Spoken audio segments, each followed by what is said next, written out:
I think it's just everything that's always been part of my life. I think when you got a birth certificate that says birthplace West Ham, which I have, I'm very proud of that, and I love showing people my birth certificate because it says West Ham on it. And I'm told, brainwashed from a very early age to support West Ham. So grew up in a great era to be a West Ham fan, and then of course playing for the club, and now back to being a supporter. So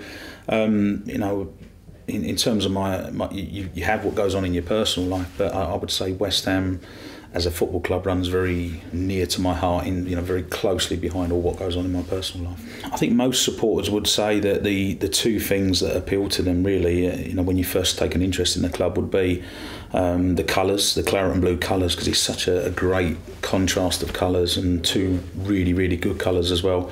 And I think the hammers, that hammers and seeing it on the badge, and then when you see it in the old days we used to get the programmes and the crossed hammers on the programmes and everything, and the iconic pictures of Bobby Moore and Geoff Hurst, Martin Peters, the great players in the 60s, and before then in the 50s, the likes of Malcolm Allison and John Bond and Noel Cantwell, those wonderful players, and the badge was just simply just crossed hammers. And I grew up obviously looking at all those images, and then of course the badge has developed over the years, and I think with progress, coming into the 21st century, you accept the badges change a little bit, but I think those iconic hammers are the things as a kid that stood out for me. If you sit in the main stand and you look down and you see the big 1895, and I think it's very important. We all want the club to progress and become a much more dominant, powerful force in not only in terms of the Premier League and trying to get into Europe and everything, and as a worldwide brand, we all want that for the club going forward. Me personally, everyone does. We want the club to move forward and become as big as it can possibly be. But I think you have to do that without forgetting the past. The past is what makes the club. The special players that have played for the club, the link with the 1966 World Cup winning team, as we're in a World Cup year, and we always think of the West Ham boys who played their part.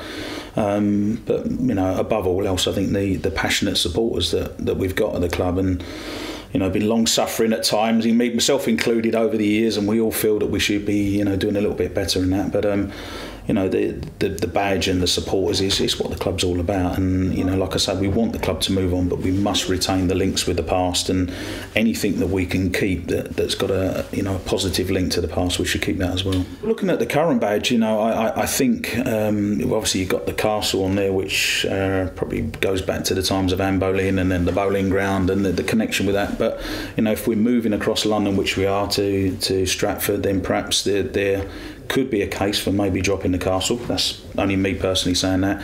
But the one thing that must stay is the crossed hammers. I think, all our fans, he spoke about the fans. I mean, I think there's a million supporters across the world, and if you spoke to all those million fans, I think nearly all of them would say we have to keep the hammers.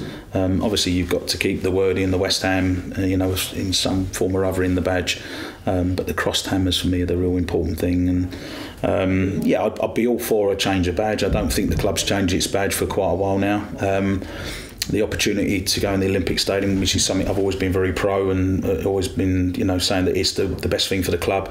And when we do go to the new stadium, we're hopefully starting a new era in terms of competing on the pitch and off the pitch as well. And looking at the club badge, Rob, I think would be a good idea. And what I do hope the club do is take in the considerations of the supporters, because without the supporters you don't have a football club. And I think going back to my early days of travelling, and particularly when I played for Everton, we sort of travelled all around the Far East, and I think the fans around that area always supported Manchester United, Liverpool and Arsenal. That was the three teams. If you look at what's happened in the Premier League over the last 10, 12 seasons, Chelsea have emerged, Manchester City have emerged, and those brands, you could argue, now are as big as the three I've mentioned before.